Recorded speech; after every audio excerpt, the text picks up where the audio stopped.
London की university में जेर तालीम बेनजीर भुट्टो का अगवा हो या फिर एटमी साइंसदान डॉक्टर अब्दुल कदीर की बैरून मुल्क से पाकिस्तान में स्मगलिंग, इस सब के पीछे एक पुरस्कार शख्स था जिसे दुनिया सेठ आबिद हुसैन के नाम से जानती है।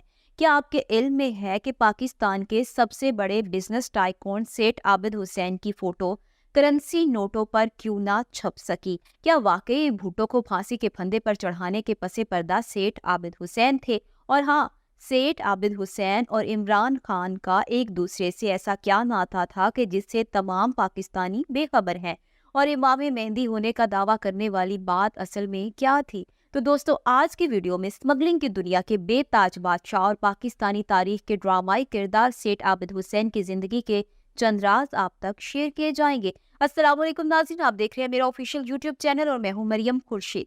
अगर आप ऐसी ही इंफॉर्मेटिव वीडियोस देखना चाहते हैं तो मेरे चैनल को सब्सक्राइब करते चलें। दोस्तों, सेठ आबिद हुसैन पाकिस्तान के किस कदर ताकतवर शख्स थे, इस बात का अंदाजा आप यूं लगा ले कि एक तकरीब में जब खाना खाते हुए सेठ साहब की शेरवानी पर थोड़ा सा सालन गिर गया तो उस वक्त के सदर पाकिस्तान और army chief general Mohammad Ziaul Haq ने आगे बढ़कर अपने रुमाल से उनकी शेरवानी पर लगे दाग को साफ किया था। ऐसा बताया जाता है कि सेठ आबिद ने जनरल जियाउल हक को ये ऑफर करवाई थी कि अगर आप पाकिस्तानी नोटों पर मेरी तस्वीर छाप दो तो मैं अकेला ही पाकिस्तान का सारा कर्ज उतार दूंगा। ये सेठ आबिद हुसैन ही थे कि जिन्होंने शारजा इनिंग्स में जावेद मियादाद का छक्के वाला बैट 5 लाख रुपए में खरीद कर अपने बेटे को गिफ्ट किया। उनके बारे में ये बात भी मशहूर थी कि जोहरी साइंसदान डॉक्टर अब्दुल कदीर खान को कंटेनर में पाकिस्तान स्मगल करने वाले सेठ आबिद ही थे।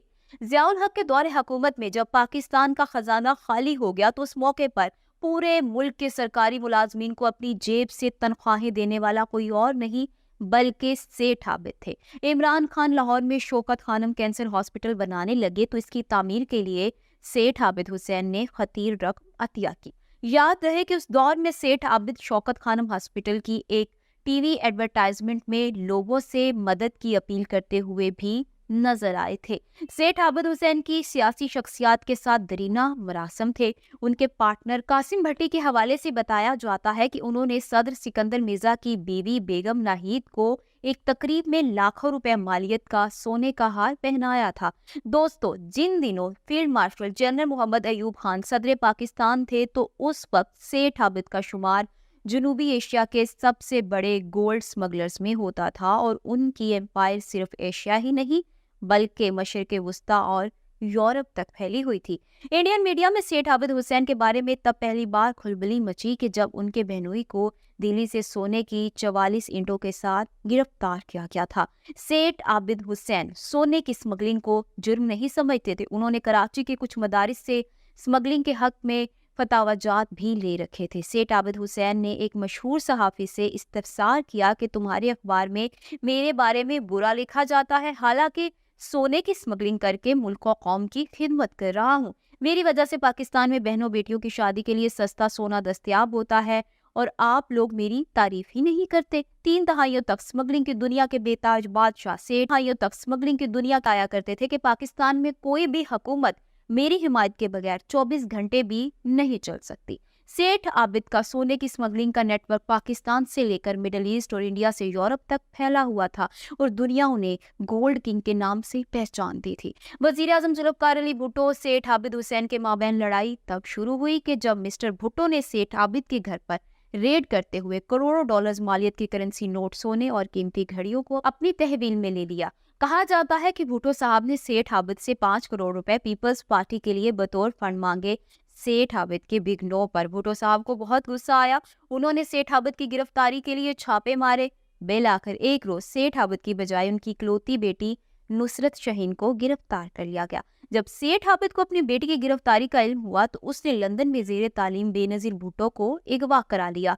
सेठ आबिद की कैद में भुट्टो की बेटी थी और भुट्टो की कैद में सेठ आबिद की बेटी। भुट्टो और सेठ आबिद में मामला तय पा गए और यूं बेनजीर और नुसरत शहीन को छोड़ दिया गया। दोस्तों, नवाब कसूरी कत्ल केस में भुट्टो के खिलाफ सुल्तानी गवाह बनने वाले फेडरल सिक्योरिटी फोर्स के डीजी मसूद महमूद सेठ आबिद के हकीकी बरादराने निस्बती यानी साले थे, जिनकी वजह से पाकिस्तान के साबिक वजीर आजम जुल्फ़िकार अली भुट्टो फांसी के फंदे पर झूल गए। जनरल मोहम्मद जियाउल हक के दौर में सेठ आबिद की उनसे कुर्बतें बढ़ी। उन्होंने हुकूमत पाकिस्तान को अस्पतालों की तामीर के लिए बड़ी दरियादिली से एहतियात किए और तब से उनका इमेज गोल्ड स्मगलर की बजाय एक मसीहा के तौर पर बना। सेठ आबिद हुसैन को ज़्यादा शोहरत तब मिली कि जब उनका नाम जौहरी प्रोग्राम में सामने आया। अमरीकी हुकूमत ने पाकिस्तान पर एटमी रीप्रोसेसिंग प्लांट दरामद करने पर पाबंदी आयद की तो ये सेठ आबिद ही थे जिन्होंने फ्रांस से एटमी रीप्रोसेसिंग प्लांट बहरी रास्ते से पाकिस्तान पहुंचाया था। 90 की दहाई में सेठ आबिद की पहचान बतौर प्रॉपर्टी टाइकॉन और रियल एस्टेट डेवलपर हुई। उनकी लाहौर और कराची में अरबों रुपए की जायदादें थी। मीडिया रिपोर्ट्स के मुताबिक पनामा लीक्स में नाम आने के बाद उन्होंने अपने असासाजात ब्रिटिश वर्जन आइलैंड मुंतकिल कर दिए थे। सेठ आबिद हुसैन मीडिया और अखबारी नुमाइंदों से दूर रहा करते थे। पाकिस्तानी अवाम ने कई सालों बाद उन्हें सरकारी नशरियाती इदारे PTV पर नशर होने वाले तारिक अजीज के मकबूल प्रोग्राम नीलाम घर में देखा था। साल 1936 में कसूर के नवाही इलाके में पैदा होने वाले सेठ आबिद हुसैन 8 जनवरी 2021 को 85 वर्ष की उम्र में इस जहाने फानी से कूच कर गए। अगले रोज डिफेंस फेज 2 की जामिया मस्जिद हाफिज अयाज में उनकी नमाज जनाजा अदा की गई और उन्हें कराची मॉडल कॉलोनी कब्रिस्तान में सुपुर्द खाक कर दिया गया। वजीर आजम इमरान खान ने ट्विटर पर अपने पैगाम में लिखा कि सेठ आबिद हुसैन के इंतकाल का सुनकर बहुत दुख हुआ। वो शौकत खानम मेमोरियल ट्रस्ट के इब्तदाई डोनर्स में से थे। दोस्तों, मैं यहाँ आपको बताती चलूँ कि सेठ आबिद के वालिद पाकिस्तान बनने के बाद कराची आबाद हो गए। सेठ आबिद के वालिद ने कराची की सराफा मार्केट में सोने चांदी का कारोबार शुरू किया। फिर क्या था, उनका शुमार सराफा मार्केट के नामवर ताजरों में होने लगा। उनके हवाले से ऐसा भी बताया जाता है कि उन्होंने इमाम मेहदी होने का दावा किया था। सेठ आबिद को बचपन से ही कारोबार करने का शौक था। उन्होंने कराची की माहीगीरों की मदद से सोने की स्मगलिंग करना शुरू की। फिर कुछ साल गुजरे। आबिद हुसैन की पहचान पाकिस्तान के सबसे बड़े गोल्ड स्मगलर के तौर पर होने लगी। सेठ आबिद पाकिस्तानी हिस्ट्री में विलन थे या हीरो, ये आप हमें कमेंट्स में लिखकर बता सकते हैं। दोस्तों, आज की वीडियो कैसी लगी आपको? अपने कमेंट्स से आगाह करें। मेरे चैनल को सब्सक्राइब कर लें। अपना बहुत सा ख्याल रखें। अल्लाह हाफ़िज़।